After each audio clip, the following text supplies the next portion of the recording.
Hello, this is Rachel Babin from Oncology News Australia. Welcome to another ESMO Special edition of the Oncology Journal Club. In today's episode, we have 3 interviews. We start with Ben Solomon chatting with Craig Underhill about practice-changing papers in lung cancer. We then hear from Hans Prennan, who chats to Phillippe Aftimos about phase 1 trials presented at ESMO. And we also hear from Maria Bourlon from Mexico City on the GU highlights. And we have some questions from our favourite new guest interviewer. Yes, it's Vogl New York. As ever, the links to all of the papers discussed today are available in the notes. For the latest oncology news and podcast updates, get the Oncology newsletter for free on our website. You'll find the link on oncologynews.com.au. This is Rachel Babin, and this is the Oncology Podcast. So continuing our ESMO series of potentially practice-changing papers, it's a great pleasure to welcome onto the Oncology Journal podcast Professor Ben Solomon from Melbourne. Ben is a medical oncologist at the Peter MacCallum Cancer Centre in Melbourne. He heads the Thoracic Medical Oncology Service, has a focus on clinical and translational research in lung cancer and the development of novel anti-cancer therapies. He's been involved in the clinical development of novel targeted therapies in lung cancer, including ALK inhibitors, ROS1, RET and MET. He's a founding board member of the Thoracic Oncology Group of Australia and serves on the board of the Cancer Council of Victoria. He's a runner, and it's a great pleasure to welcome Ben to the show. So he was just telling me that he did this presidential symposium in ESMO. It looked great on the screen. I watched it, but he was in his pajama pants and Ugg boots, apparently, Ben. So lucky we've got no vision tonight, but just the audio. But welcome. Thanks for coming on. Thanks very much, Craig. And it's a real pleasure to join you on the Oncology Journal podcast. And yes, I have to admit, the presentation was at 3 a.m. early on a Sunday morning, and I did have my PJs on, but I was very respectable from waist above, Craig. Yeah. Well done. I watched the replay. I didn't watch it at 3 a.m., but that's a great effort. So we've got 3 really interesting papers to discuss. The first one is the one that you presented in the presidential symposium. So congratulations on that. And this is lorlatinib versus crizotinib in the first-line treatment of patients with advanced ALK-positive non-small cell lung cancer, results of the phase 3 CROWN study. So could you just outline that study for us, Ben, and the main findings? Sure, Craig. So as we know, ALK rearrangements are found in about 3 to 5% of lung cancers, and they're very sensitive to treatment with ALK inhibitors. But we also know that patients treated with ALK inhibitors develop resistance, and progression in the brain can be a particular problem. So lorlatinib is a new, what we call a 3rd-generation ALK inhibitor, which is highly potent. It's active against mutations which cause resistance to the 1st and 2nd-generation inhibitors. And it's also been designed to penetrate the blood-brain barrier. And based on a phase 1 and 2 study, lorlatinib was approved for patients who were previously treated and had progressed on ALK inhibitors. But this study was the phase 3 study examining the role of lorlatinib in the first-line setting.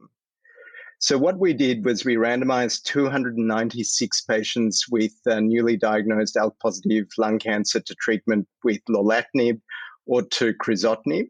And the primary endpoint for the study was progression-free survival by blinded independent central review. And I guess the key findings were that lorlatinib was highly effective. The study met its primary endpoint.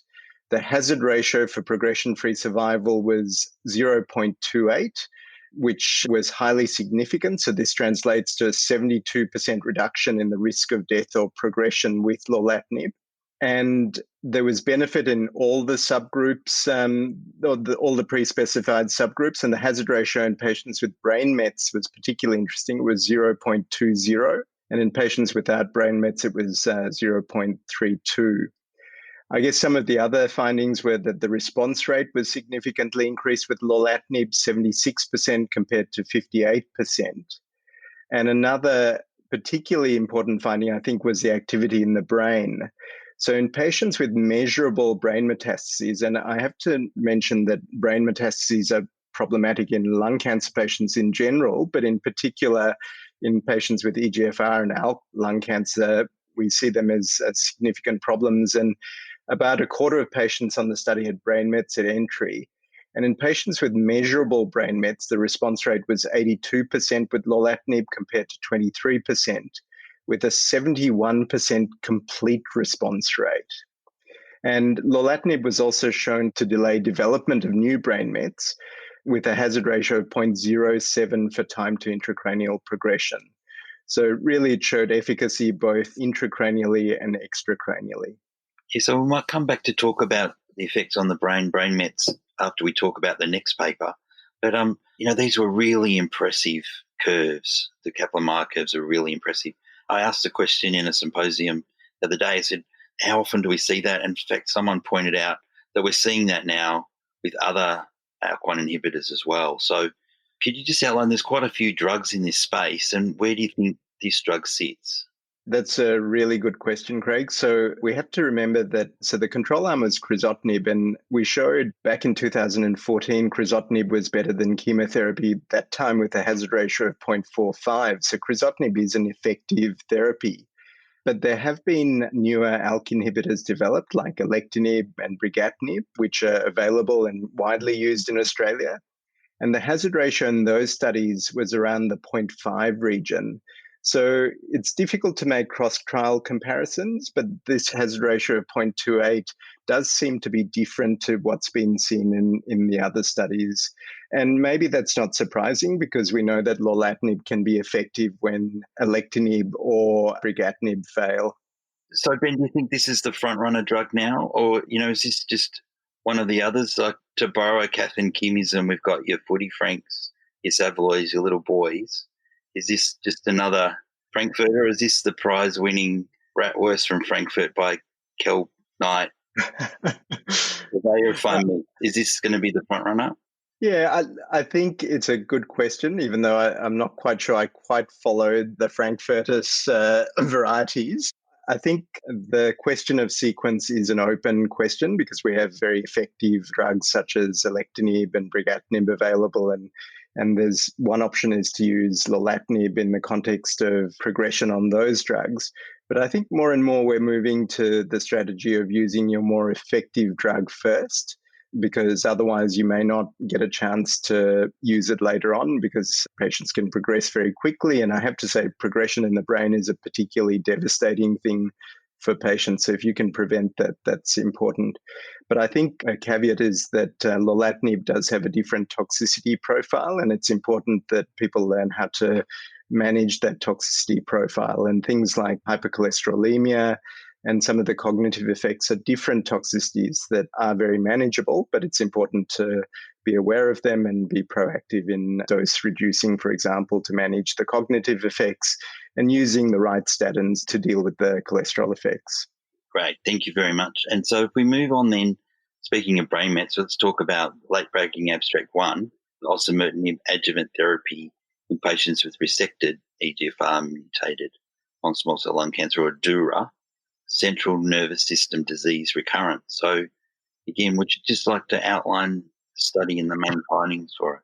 Yeah, so this study we learnt about first in the plenary session at ASCO, and then we got an update at the presidential symposium at ESMO. And in the ASCO plenary session, we learnt that treatment with 3 years of adjuvant osimertinib improved disease-free survival in patients with stage 1B to 3A resected EGFR mutation-positive non-small cell lung cancer with a hazard ratio of 0.17 in patients with stage 2 and 3A disease, which was the primary endpoint of the study, and with a hazard ratio of 0.21 in the intent to treat population. What we learnt additionally at the ESMO presentation was a bit more about the patterns of failure. So although recurrence was less in patients with osimertinib, there was a detailed analysis of where patients failed. And what was probably the most striking finding, and again with relevance to brain metastases, as you alluded to, Craig, was that only 1% of patients with osimertinib developed recurrence in the brain compared to 11% of patients treated with placebo. And this is a hazard ratio of 0.18 or an 82% reduction in the risk of brain metastases or death. So suggesting that it's osimertinib, which is a third-generation EGFR inhibitor, which is highly blood penetrant into the brain, is effective at reducing this devastating event of brain recurrence. So in both these papers, Adura and Crown, is it primarily then the ability of these drugs to cross the blood-brain barrier, do you think, that's led to the benefit? That's an important question. I guess I've probably got some more detailed analysis from Crown available. So in Crown, when we looked at the hazard ratio for progression outside the brain, so when you took away progression in the brain as an event, the hazard ratio was 0.30. So that suggests that it's effective both in the brain and outside the brain. So it's a combination of both. All right. So just to switch track a little bit now, we're going to talk about a new molecule. So previously known as AMG 510, but it's now actually got a name. Which, and you want to tell us about this? Yeah, that's right. So AMG 510 is now called sotorasib. It's the first-in-class KRAS G12C inhibitor. So as you know, of all the identifiable oncogenic drivers in lung adenocarcinoma, RAS mutations have stuck out as the one that we haven't been able to effectively target. But this particular variant, the G12C, which is found in about 13% of non-small cell lung cancers and in about 1 to 3% of colorectal cancers, is susceptible to inhibition with this new class of compounds that binds to the GDP-bound form of KRAS G12C. And what we heard were the results of a phase 1 study and presentation of efficacy in the non-small cell lung cancer cohort. So if I can summarize the key findings of the presentation, a dose of 960 milligrams daily was established in the phase 1. And Dr. Hong in the presentation looked at 59 patients with non-small cell lung cancer and KRAS G12C mutations. And what they saw was that the response rate was 32%, a little bit higher in the patients that were treated at the 960 milligram dose, 35%, with a median duration of response of 10.9 months and a median progression-free survival of 6.3 months. This paper had a simultaneous publication in the New England Journal, and they reported the efficacy in colorectal patients, which was lower, which was only 3 of 42 patients had RECIST responses, so just 7.1% of patients. So I noticed in the presentation in the paper, there was a discussion about the KRAS G12C mutant allele frequency. So is that a postulated mechanism of resistance to this drug, or could you explain to our listeners what's that all about? Yeah, so I think it's still pretty early data, and I think we need much larger numbers, but I think it speaks to the potential heterogeneity within tumours.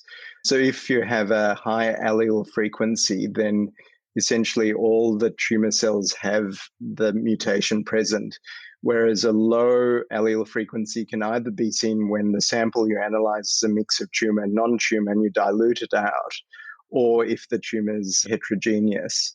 And also, if there are additional copies of the gene, you get a higher allele frequency. But it might be a measure of the dependence of tumours on this G12C, and clearly with response rates of 32%, which are lower than the sort of 70% we're used to seeing with EGFR and ALK inhibitors. Not all tumours seem to be dependent, or not all tumours are able to be effectively inhibited by this agent. So I think it speaks to the need for us to better understand what factors determine response. So they didn't find that was a predictor of response, and neither was PD-L1, which was interesting. So I guess early days for this molecule, but quite an exciting step forward because, as you've mentioned, the KRAS mutated population of lung cancer is quite high, and so that's been sort of one of those missing. We knew it was a target, but we haven't had a molecule to date, so we'll all be awaiting with interest to see the results of further studies. That's right. I think it's an important step forward, and there are a whole bunch of other G12C inhibitors in development and studies of combinations, which I think will hopefully improve that response rate. And I think this shows that KRAS is finally targetable. Yeah, it seems to be flavour of the month, which seemed to have suddenly received a whole lot of feasibilities for various studies, various tumours, various molecules, all targeting the same target. Yeah, that's right. And that's probably a good thing. I'm not sure a response rate of 32% is necessarily a home run. And I think there's certainly room for improvement. So I look forward to seeing the results of ongoing trials in this space. Fantastic. Vogl, New York. So I have a question. Yeah.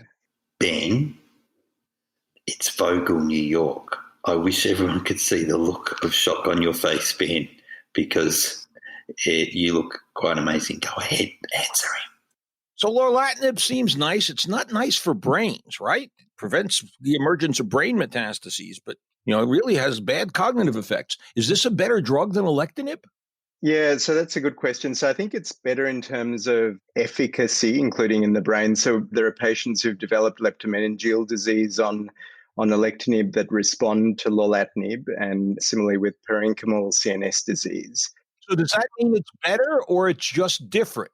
Yeah, so I think when it's difficult to make cross-trial comparisons because there wasn't a direct comparison with alectinib. Both studies had crizotinib as the comparator. And the reason for that was at the time the study was initiated, the ALEX study, which was the first-line alectinib study, had not even been presented at ASCO.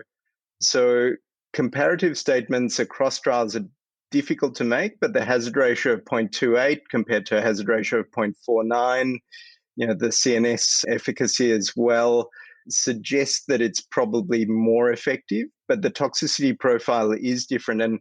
And I think it is really important that not just patients, but their families are aware of the cognitive and the mood effects, because they can be quite an issue if they're not dealt properly with early interruption of dose and dose reduction. And then they seem to be manageable. And they're really interesting. They can vary from things like a bit of mood lability. So, patients can burst into tears when watching a movie that they wouldn't normally cry at, to more severe anxiety or depression. But if you stop the drug and reduce the dose, then that seems to be dealt with. I guess where my question was leading was, should we demand a comparative trial? It's difficult to do. I think at the moment, I'm not sure whether that would be, it's a good question, but I'm not sure whether that's sort of the priority in terms of advancing the field. I think in terms of advancing the field, the priorities will be sort of moving these drugs potentially to the earlier stage, as we saw with Adora. The sequence question, you're right. I think it's more, rather than the lorlatinib versus alectinib, it's more, is alectinib followed by lorlatinib better than lorlatinib first? I think that would be a helpful trial to do, or the answer to that trial would be helpful, rather than just a simple head-to-head. Well, that trial basically is a head-to-head with a chance to receive the other compound later. The problem with designing it that way is the rate of progress is such that the other compound later may be behind the state of the art when the patient gets there.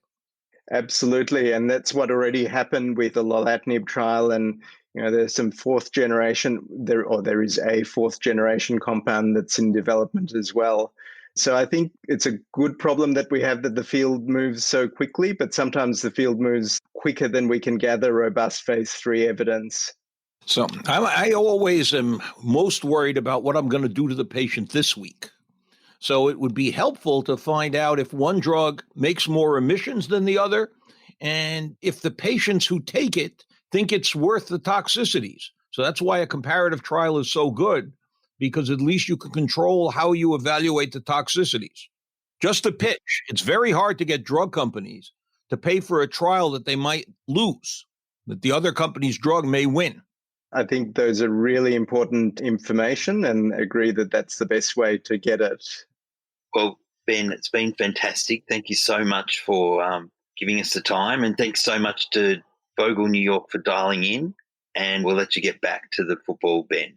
Yeah, sorry, Steve. My team's playing football's final match tonight, so I have to excuse myself. But it's been I've often heard you get up and ask questions. I've wanted to have the opportunity to answer your questions, so it's been a privilege. Thank you. Thank you, Ben. Enjoy the football game. Thank you. Okay, see you guys.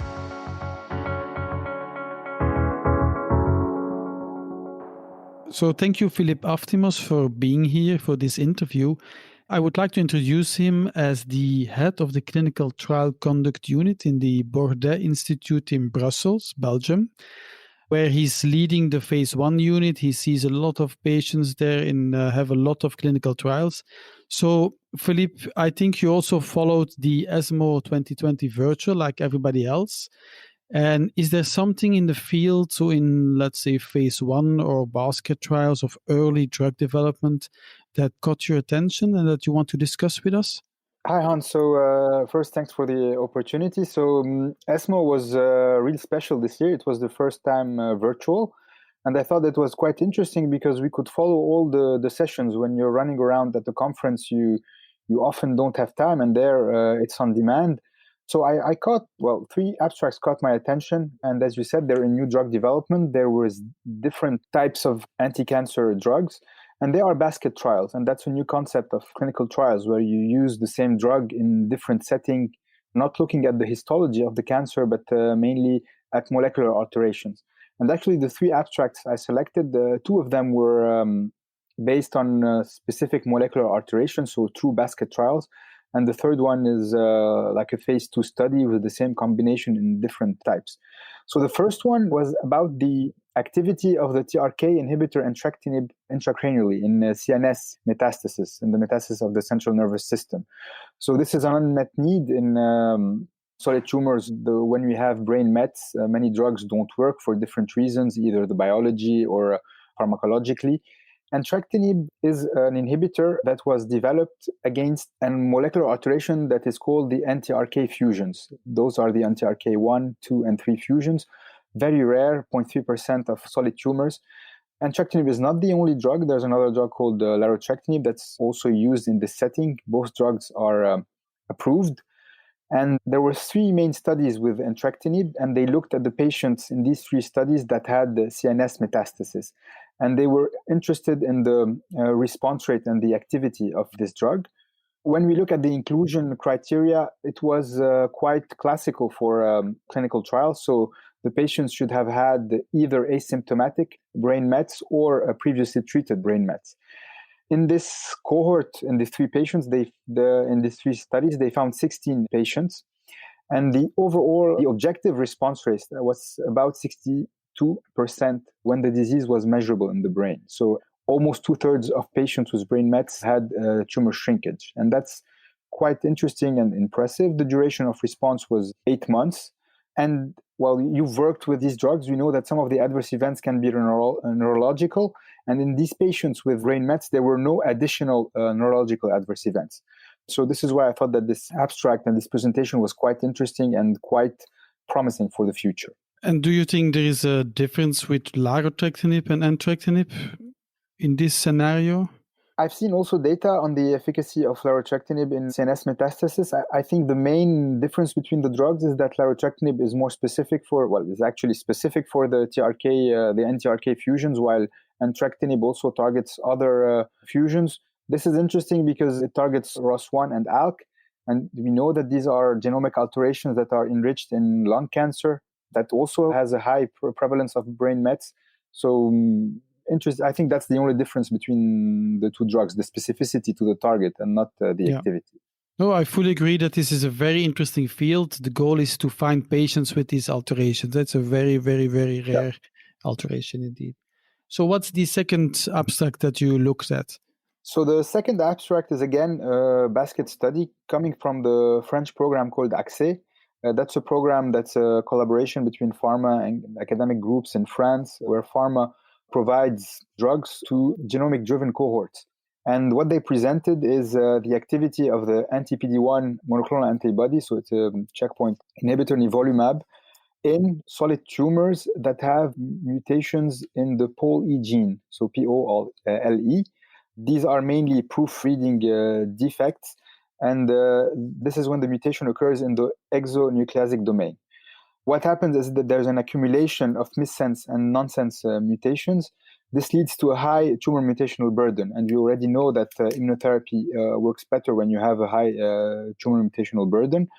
The presenter explained that when you have POLE mutations, you have between 50 and sometimes more than 200 mutation by megabase. So this is very high. The mutations can be germline or somatic. So again, a basket study where they had different histologies, even though the majority of the patients had either colorectal cancer or endometrial cancer. But there are other tumor types that were represented, such as a gastric. The study was done in two-stage design, meaning that they enroll a few patients in the beginning, and if there is activity, tumor shrinkage, they enroll more patients. But if there's no activity, the study stops. All the tumors were MMR proficient, so we usually expect responses with immunotherapy when you have mismatch repair deficiency. Here, all tumors were MMR proficient, so no deficiency. And they enrolled 10 patients in the first stage, and then up to 16 now in the second stage. I think it's still ongoing. So the objective response rate was 38%, and the disease control rate, so including stable disease, was 62%, with a median PFS of 5.3 months.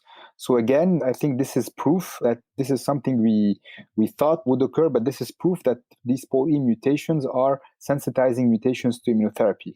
Immunotherapy is approved in many tumor types, and I think having biomarkers is quite important. Thanks, Phillippe. I agree that this is a very interesting abstract, but we have actually the same question there because POLE mutations, you know that most patients with POLE, they don't metastasize because they have such an immune response. So I think also there that you probably don't see them very often in the metastatic setting. Do you have some experience with these patients or you never see them? Well, tell you the truth, I think I've never seen them, but again, one of the causes is because we don't test enough. So the previous abstract, very rare alterations. Again, here, very rare alterations in the metastatic setting. The landscape of molecular screening in Belgium and in other countries, I think that to find these very rare patients, we need to have universal molecular screening. And only very large international initiatives will allow us now to identify these patients. Yeah, I agree that it's not very often. Fully agree. So I think we're looking for needles in a haystack, but I often say, okay, if there are a lot of needles in there, we might find sometimes one needle, so to be able to treat them. So what did you select as your third and last abstract from ESMO 2020? So regarding the last abstract, so it's a sort of basket trial. However, this was based on the tumor types and not on the genomic alterations. So this is the LEAP 005 study.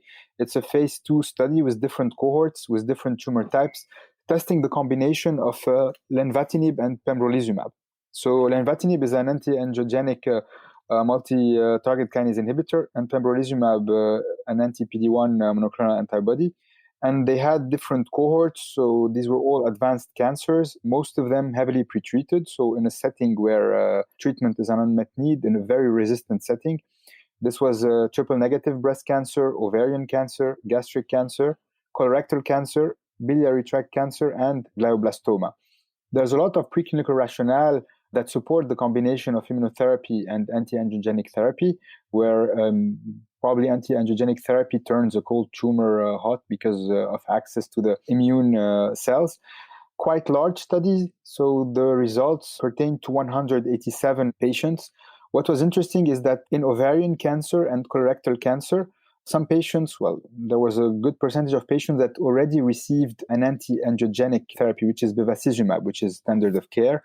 So that would give you an idea on the synergy of the combination. So it's not just the anti-angiogenic working there.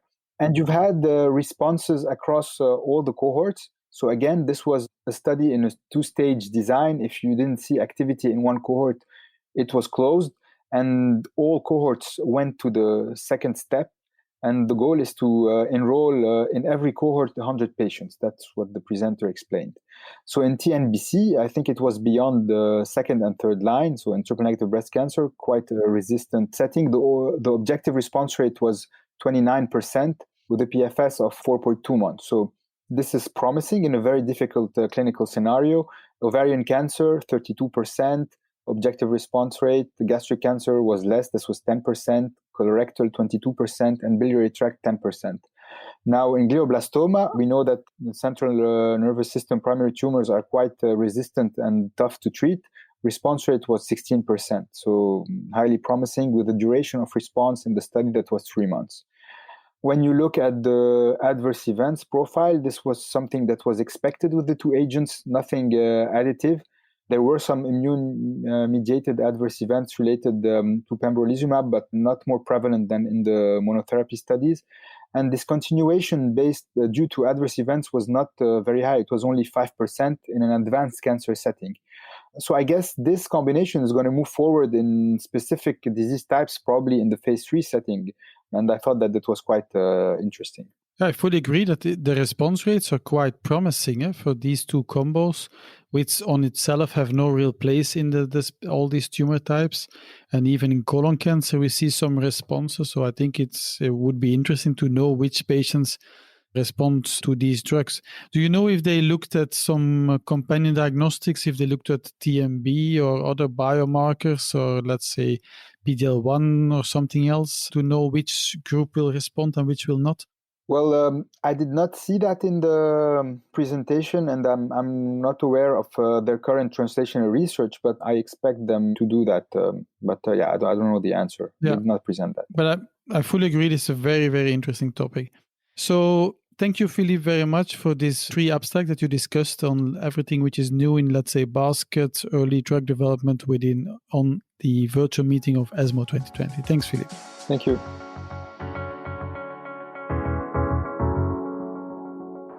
So it's a great pleasure to welcome to the Oncology Journal podcast Dr. Maria Bourlon from Mexico City. So Maria is a medical oncologist working at the National Institute of Medical Sciences in Mexico City. She is a specialist in genitourinary cancers, and it's a great pleasure to welcome you on the show, Maria, where Maria is also going to feature in our Global Oncology edition forthcoming. But tonight we're looking at some abstracts from, of course, ESMO.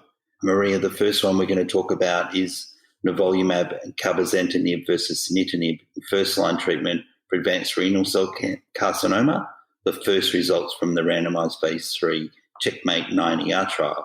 Would you like to outline the study for us? And thank you again for coming on the show. Thank you very much for this introduction. So I'm happy to present the results of the Checkmate 9ER, which was presented at the last ESMO. The study evaluated a potentially new treatment for first-line therapy in advanced renal cell carcinoma. And patients were randomized to either nivolumab plus cabozantinib versus sunitinib, and they were stratified according to the IMDC risk score, PD-L1 status, and the region of the world. The study showed a benefit for patients in terms of overall survival, progression-free survival, and response rate with the new therapy option. In addition, we had patients from all risk, favorable risk, intermediate risk, and poor risk. And the results were not only good in terms of survival endpoints, but they also show quality of life, which was better with the combination therapy compared to the standard of care. According to the results presented, this new checkpoint inhibitor combination with the potent multi-kinase inhibitor, which is cabozantinib, will become a new option for first-line treatment, and we will have a new standard of care for patients treated upfront. It is important to remember that patients with only renal cell carcinoma and that quality of life has been already reported in this first report. Thank you, Maria. So there was quite marked improvements in the response rate, progression-free survival, and overall survival, but there was interestingly no difference in the pre-specified risk groups according to PD-L1 score. So it seemed like all of the subgroups benefited from this treatment. Yeah, so if you see progression-free survival, all of the subgroups like low risk, intermediate risk, and high risk had benefit. So we think all the population benefited.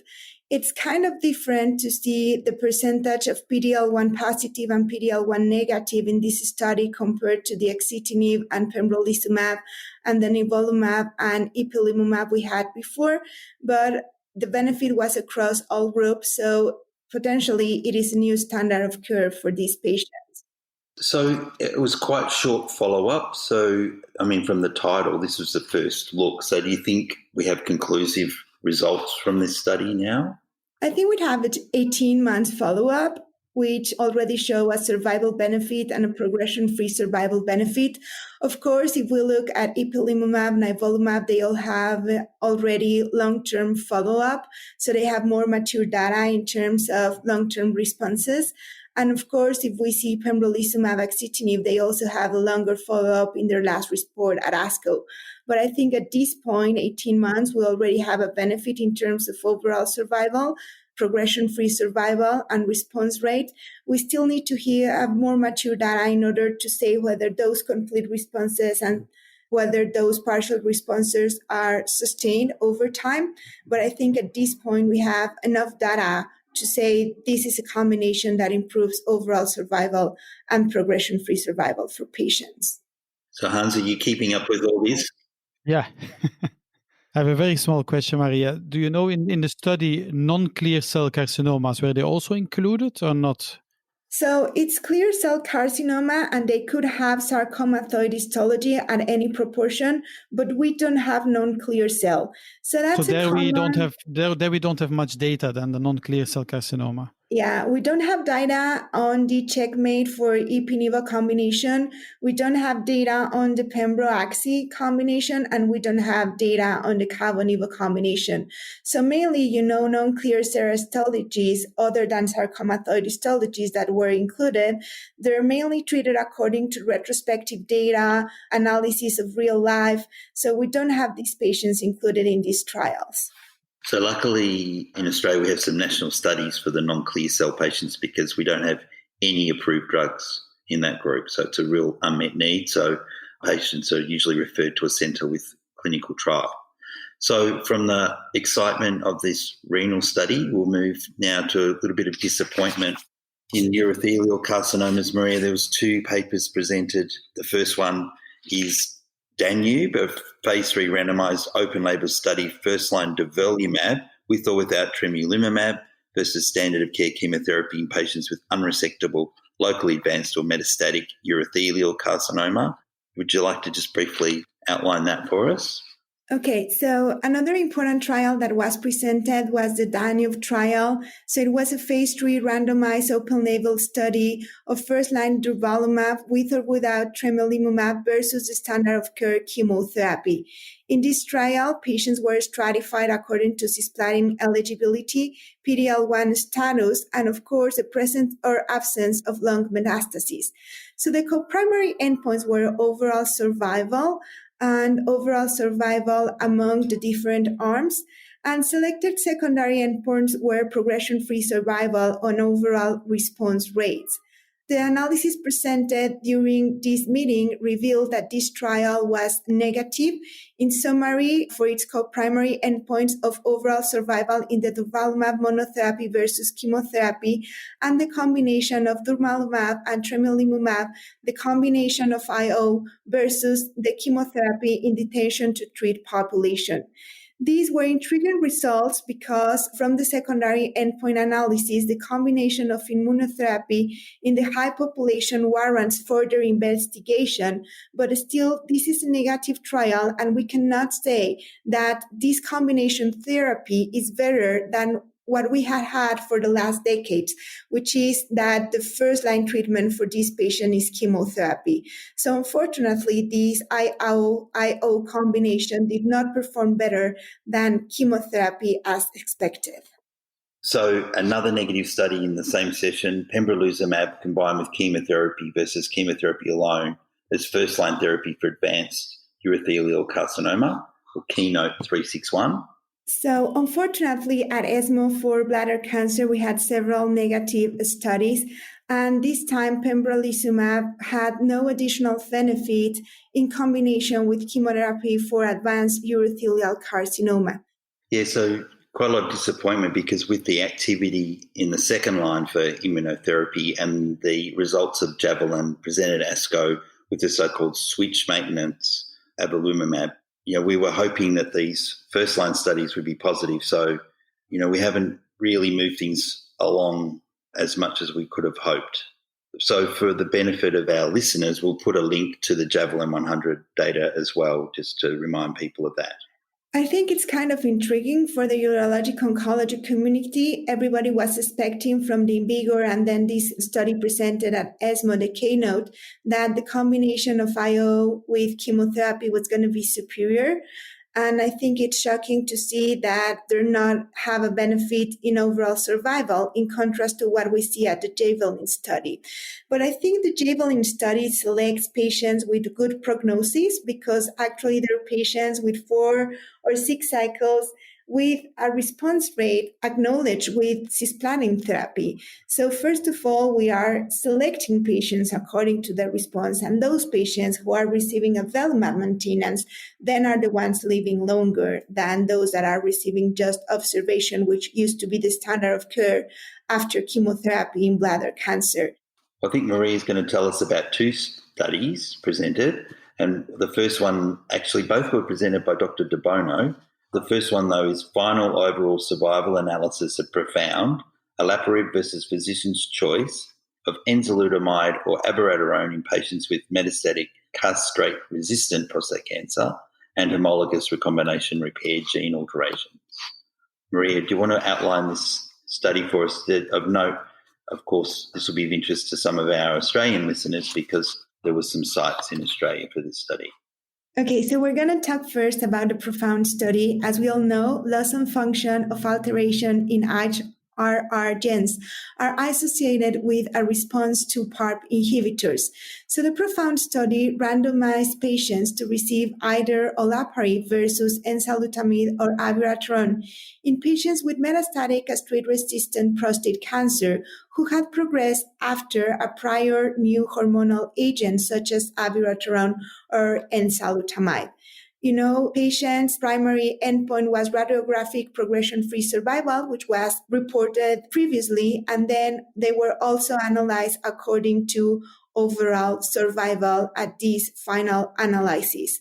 So more than 4,000 men were screened and 245 were randomized.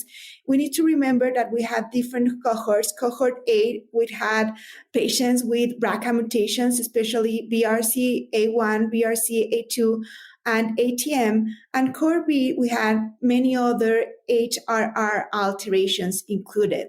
So it's important to say that this study reported the overall survival analysis and radiographic progression-free survival and overall response rate with a favorable trend to overall survival for all patients after crossover. And the overall survival was particularly positive for those patients who were on cohort A, which were those patients with BRCA mutations and ATM. So this study really reports on an overall survival benefit with PARP inhibitors with genetic alterations in a specific subgroup of patients. And now we have the data and the New England Journal of Medicine reported. Yes, a little bit of criticism about the study design and the comparator arm, because all of the men had docetaxel and then it all had an androgen receptor inhibitor, but still could receive an androgen receptor inhibitor on randomization. Yeah, I agree. We know that there's, or hormonal agents like new generation hormonal agents as abiraterone and enzalutamide have cross resistance. So if you failed to an agent like enzalutamide, your possibility to respond to abiraterone is going to be very low. And we know this is because of androgen receptor alterations that might have a role in providing resistance to these kind of drugs. So I think we all feel uncomfortable with the way patients were sequenced to another hormonal agent instead of chemotherapy. So many people say it's not practice changing because they will still not sequence to a PARP inhibitors their patients after failing to an hormonal agent. But still, I think, the interesting part of the study is especially for cohort A, which really analyzes a group of patients with BRCA mutations and ATM mutations that may benefit from this combination and may be able to receive these PARP inhibitors in other, lines of therapy. So I think the important fact of this profound study is that it adds the possibility to give olaparib, which is a PARP inhibitor, to patients with these genetic alterations, and it increases their options. So I think we need to interpret the results with caution and still, sequence our patients as we have other phase 3 trials that have seen sequencing strategies such as the CARD study.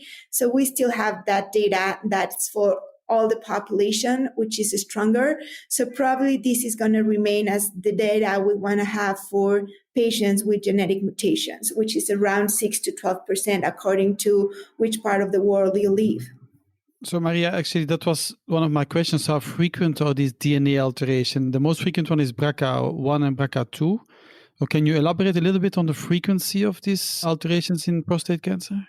That's going to be a very hard question to answer. And it also is a challenge for medical oncologists treating prostate cancer nowadays, because you can have genetic mutations. So patients were tested on blood for genetic mutations, but still you can have somatic mutations at the tissue. So first of all, you need to test both sides, and you need to test for genetic and somatic alteration, or germinal alterations and somatic alterations. So that imposes you need to test the patients for both.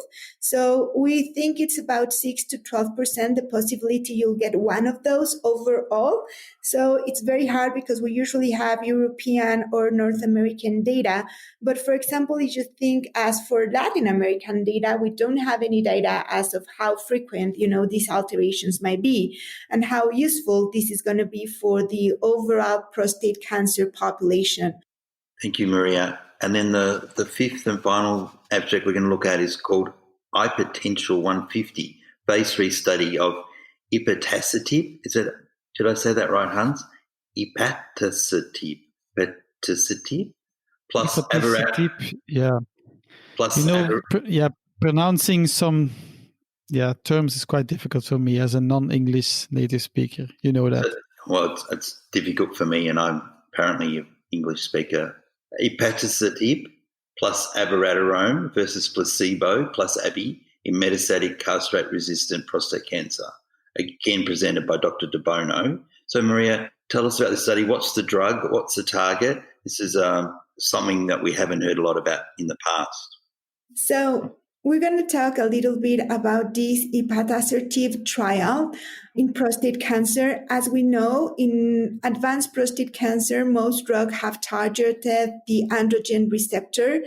And this small molecule that was tested is an AKT inhibitor that was combined with abiraterone plus prednisone and demonstrated an improvement of radiographic progression-free survival in previous study, particularly in those patients with phosphatase and tensine homologon loss tumors. So PTEN can be something that's frequent in prostate cancer patients. So this phase 3 trial evaluated ipatasertib plus abiraterone versus placebo in patients with previously untreated metastatic prostate cancer, castrate resistant. So eligible patient has untreated asymptomatic or mildly disease and with ongoing androgen deprivation therapy, which was the standard of care. And the results of the study were supposed to impact on progression-free disease and overall survival as a secondary endpoint. And the trial was negative for the combination that tried to target PTEN loss tumors in prostate cancer and tried to add a new mechanism of action. So this was also a negative study at this point and kind of lost the enthusiasm to target other pathways in prostate cancer. Yeah, so that's disappointing. Do you think there'll be more studies with ipatasertib? I don't know. I think they will be because still they believe there's a drug that can target, those PTEN loss tumors. But this is discouraging, and probably we're not going to see as much combination as we thought we were going to see between androgen receptor targeting drugs and these AKT inhibitors that were supposed to help patients with these PTEN alterations. So thank you, Maria, for coming onto the podcast. It's been fantastic 20 minutes listening to all this new information in GU. Hans, what do you think? No, for me, it was very exciting because for me, it's all new. I'm not a GU specialist, but I learned a lot. Yeah. So, it was a great ESMO. Thank you again, Maria. And I forgot to say, so when we talked about that first abstract in renal cancer, the 9ER study, Maria was actually an author on the paper, which was quite evident in her discussion because she knew all the detail backwards, forwards, sideways. So congratulations, Maria. Thank you for taking some time out. So when we were setting up the time, Maria had to defer one appointment with us because she did a 24-hour shift in the ER helping out with the COVID pandemic. So sort of much different to our experience in Australia. Hans as well in Belgium, the health system there is under quite a lot of pressure. So we really appreciate, and Rachel's in Spain where she's surrounded by COVID cases as well. So we might complain in Australia about our lockdown and our restrictions, but really we're pretty lucky, touch wood, and we really thank you all for taking the time to do this show this evening. Thank you very much. Thank you. Thank you very much, Maria. Thank you, Craig. Thank you, Rachel.